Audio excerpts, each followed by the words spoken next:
Magandang umaga! Tapos silipin natin ang morning routine ko sa bahay. Alas 5 pa lang ng umaga, gigising na ako para maghanda kasi magbabantay pa ako ng tindahan bago pumasok sa eskwela. Tignan niyo naman ang mukha ko dyan. Kagising lang.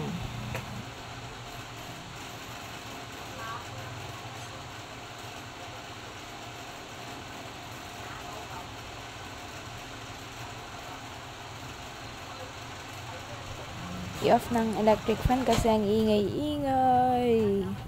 Tapos ayos lang saglit ng higaan bago lumabas. At nakalabas na nga si madam sa kanyang kwarto.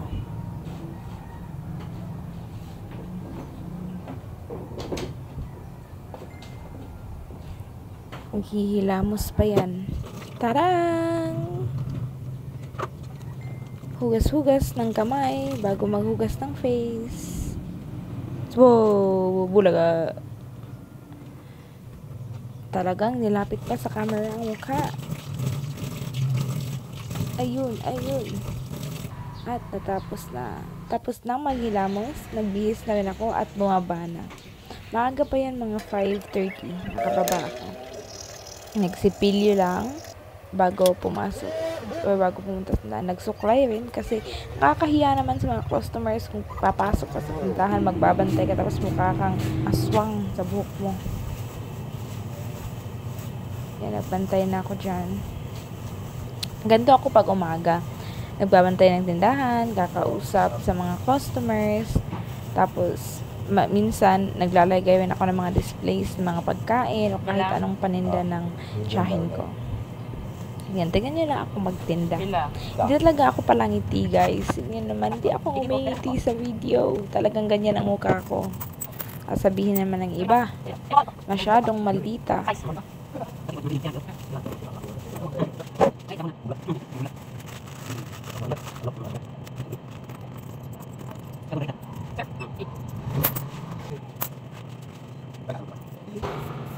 At ayun na nga, inayos ko ng buko kasi masyado nang mainit para sa akin. Meron naman kami electric fan dyan sa tindahan.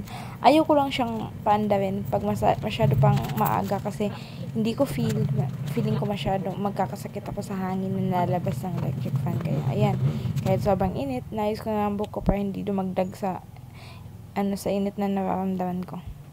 Alcohol pagkatapos maghawak ng pera kasi kakain ng pandesal ang babae. Ayun.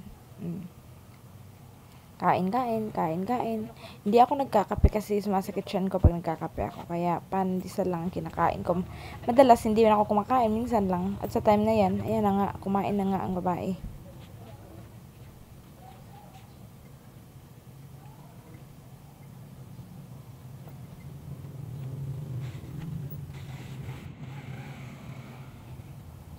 And tarang! Tapos nang maligo ang babae kasi pinalitan na ako ng auntie ko doon sa may tindahan. Siya na ang nagbantay. Kaya yan, tapos na nga ako maligo dyan sa video. Naglagay lang ng sunscreen. Nagayos lang. Sunscreen para protekta sa init ng panahon. Naglagay ng konting liquid blush. Hindi man yan makikita sa camera. Parang wala pa rin akong blush dyan. Pero okay naman na. Hindi ako mahilig sa masyado makapal. Then, lip balm na may kulay. Ayun. Ayan. Nag-aayos. And then, powder. Actually, dapat powder yung nauna. Hindi ko alam ba't nauna ang blush dyan. Then, perfume. Lagay ng lace pa hindi makapalimutan. Baka hindi papasukin ng guard. Namili lang ako ng panyo. And then, tada! Papunta na sa school.